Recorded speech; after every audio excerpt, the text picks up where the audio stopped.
The world has changed. The world is changing, and the world is going to change a whole lot more.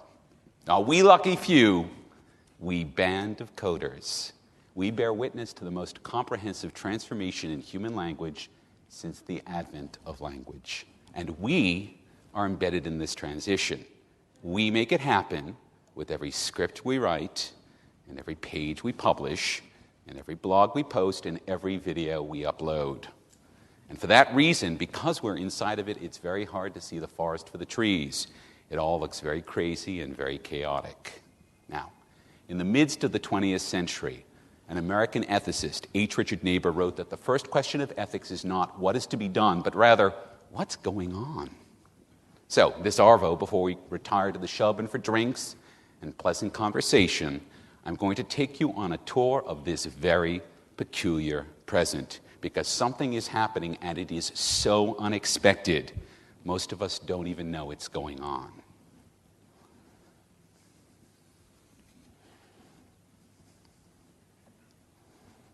Are you Timmy?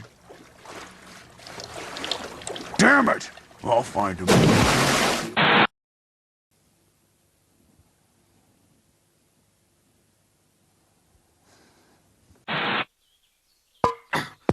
Motherfucking piece of shit!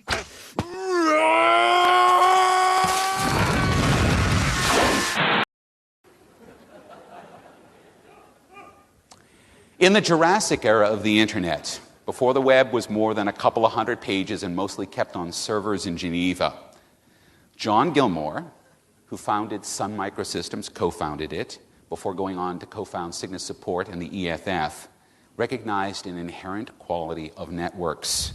They force the sharing of information, and this was codified into what I call Gilmore's Law.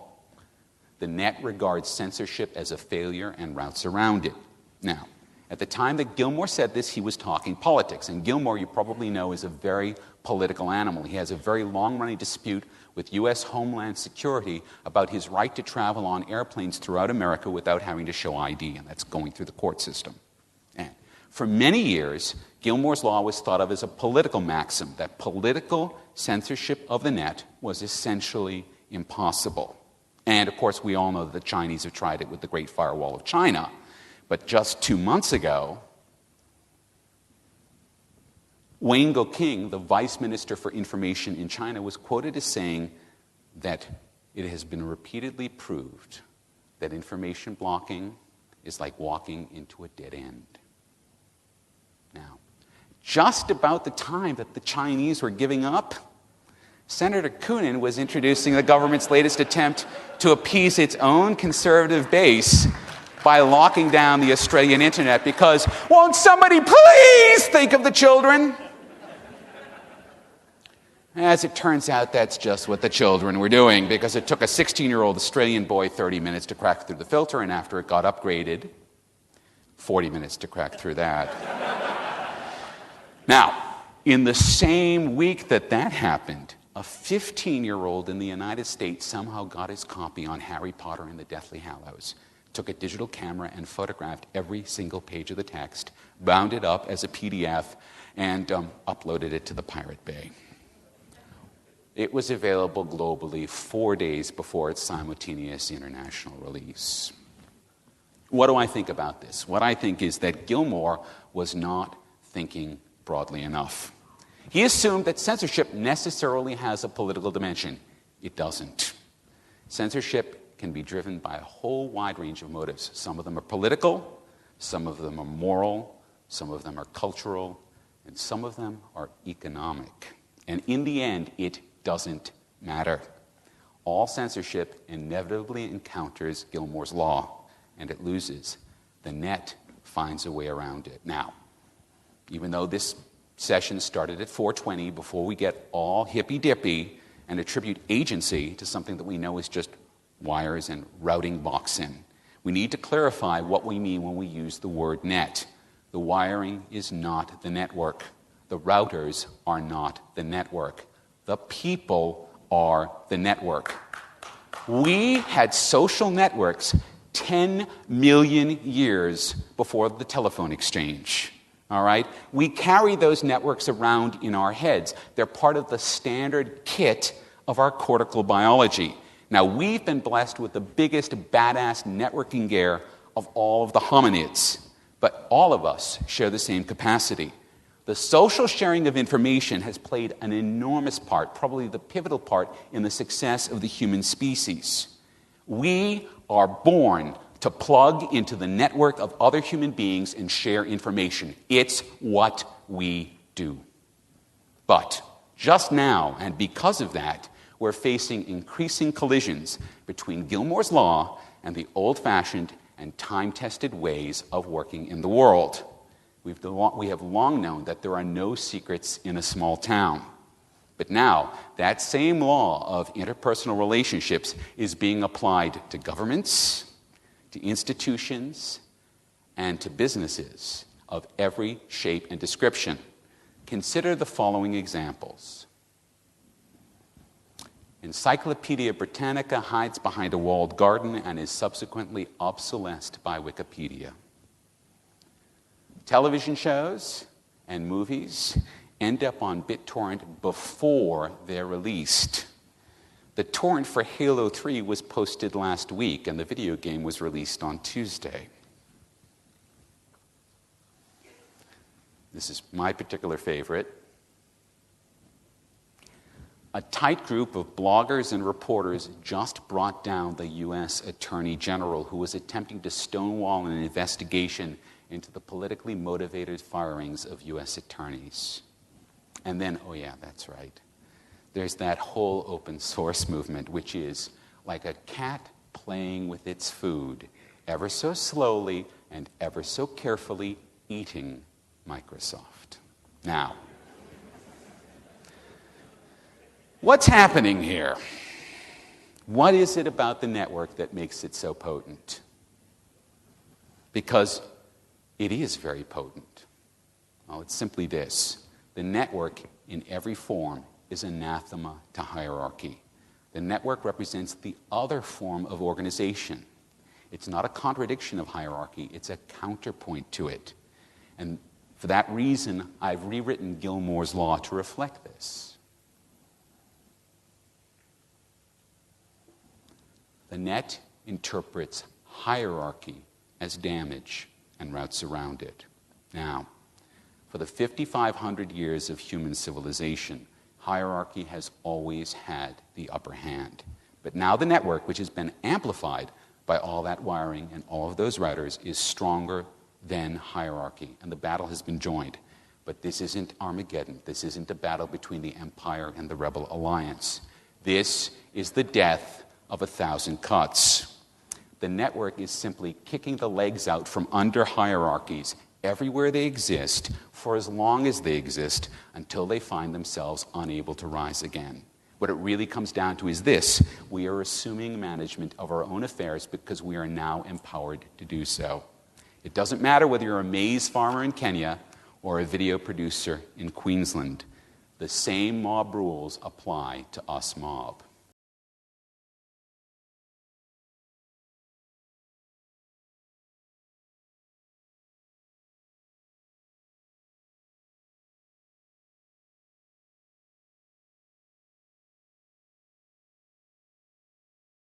And now carries several billion messages a day.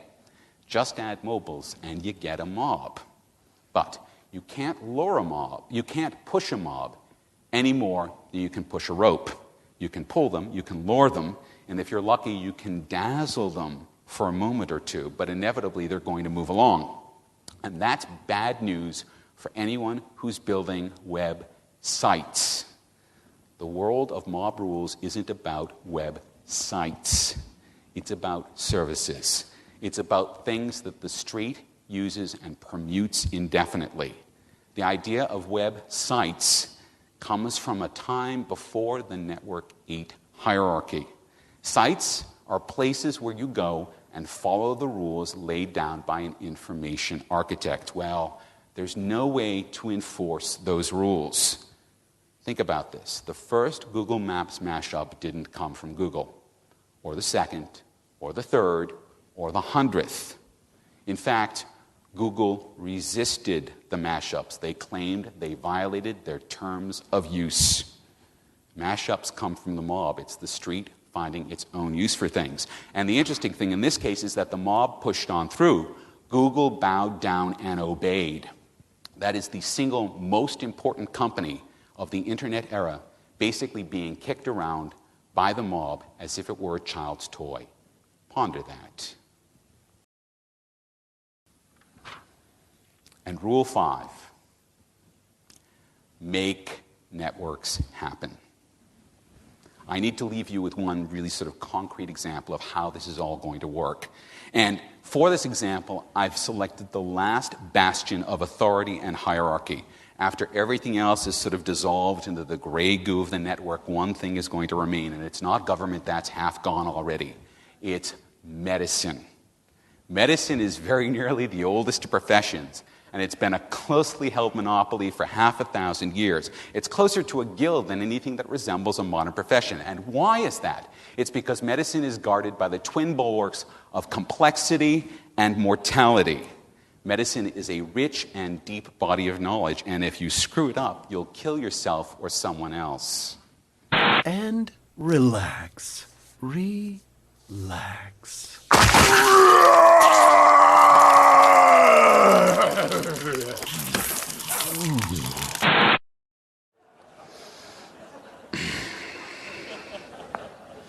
Now, while the pursuit of medical knowledge is conducted within peer-review frameworks of science, this knowledge is very closely held, and that leaves all of us, when we become patients, in a distinctly disempowered position when it comes to medicine, but all of that's going to change. And in 20 years' time, I'll almost be part of that 1/4 of all Australians who are 65 and over, who are seniors.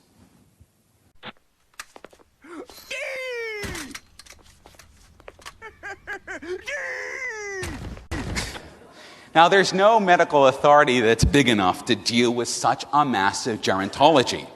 The system is going to be overloaded. It's going to begin to collapse. And out of that collapse, those of us who grew up in the network era, and I'm among the oldest of those folks, we're going to start to use the network for our own ends. And we'll not be alone.